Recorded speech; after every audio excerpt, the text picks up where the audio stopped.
I'm Carol Coronis. I'm the CFO of NAPCO Precast, the immediate past chair of CFMA, and I was happy to be here to talk a little about supply chain squares. We started talking about how to increase transparency between GCs, subs, and actually what you're doing. So after all the dialogue that came together over the last couple of days, we really recognized that it's really work in contest that we're kind of trying to address, and like, what is that? So we've modified some of the different components here of what's being addressed that says, now, how might we create transparency and improve consistency in the payment application and financial reporting process between project stakeholders in ways that respect the secret sauce, improve performance, and reduce risk, so that small issues don't turn into big issues when addressed timely.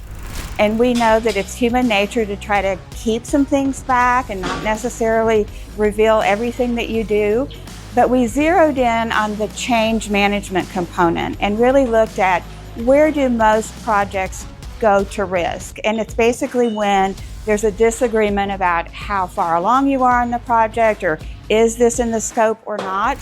Going back to the whole revenue recognition problem as it relates to the delta between billing and costs. So we kind of identified there's two different prongs or two different approaches that we were looking at. Dixon, from the surety perspective, was looking at trying to standardize and measure a WIP, which would be the contract revenue or revenue earned versus what had been billed, to see the delta, to understand what unapproved change orders have been essentially factored in the WIP and have had revenue recognized on. And so going back to this whole unapproved change orders with revenue recognized, it kind of comes back to this whole work in contest.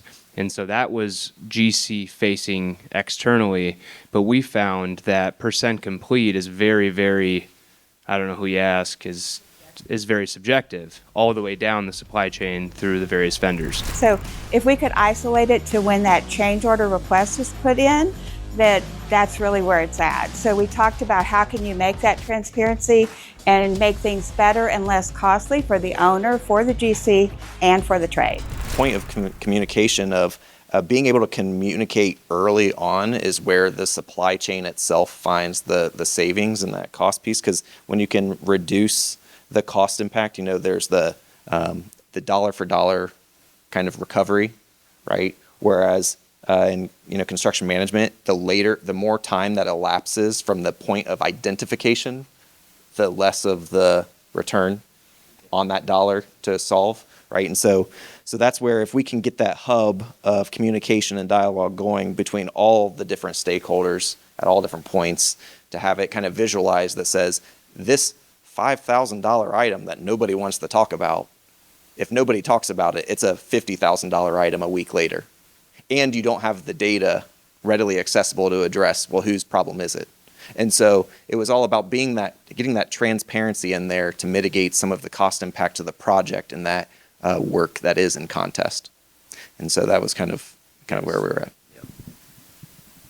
There was another component that I think I'm going to kick it off to you, which was related to the over and under billings. And those of you that are unfamiliar with that, but in a revenue recognition standpoint, you recognize revenues that you cannot collect on, therefore no payment application can be submitted because your contract value has not been added formally to the base contract.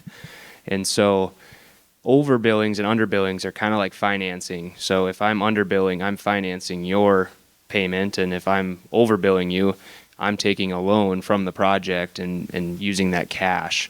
So the balance sheet takes into account from the WIP these adjustments, and it helps the bottom line. And so we were talking about, is there a utopia possibility in which your payment application could, like with retainage, have some pending change amount on it that could demonstrate what changes are being factored in, and you could create a work in contest environment that allows everyone to kind of dispute through those various items. And partly because a lot of leverage gets placed upon different contractors through this process. The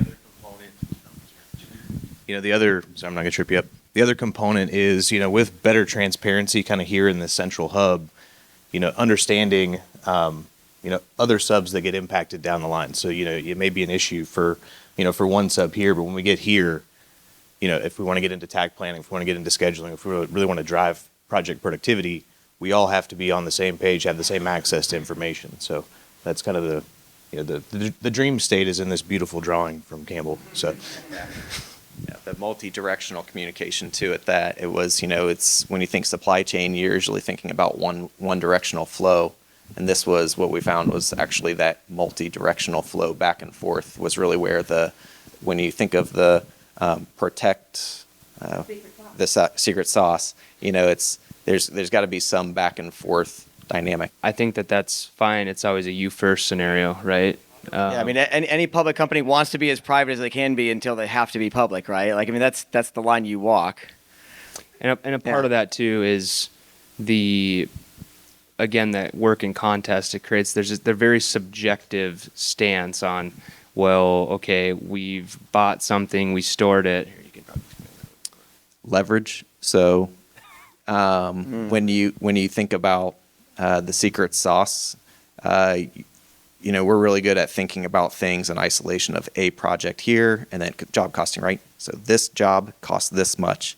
But when you start thinking fixed price, you start thinking maybe it's not a secret sauce. Maybe it's just we don't know what's in the sauce. It's just a strategy, yeah, because data can help you. Now you're talking about data can help you, data can hurt leveraging you. each other, Yeah, right? You want to hide the data that hurts you. You want to show the data that helps you, right? It's that's just a right. strategy. Yeah, but then there's a component of like when you think leverage, even as if there's a job A and job B simultaneously functioning, job A is are there hidden costs even that are being eliminated by leveraging one against the other, and who deserves that additional margin, or who induced the savings upon the other.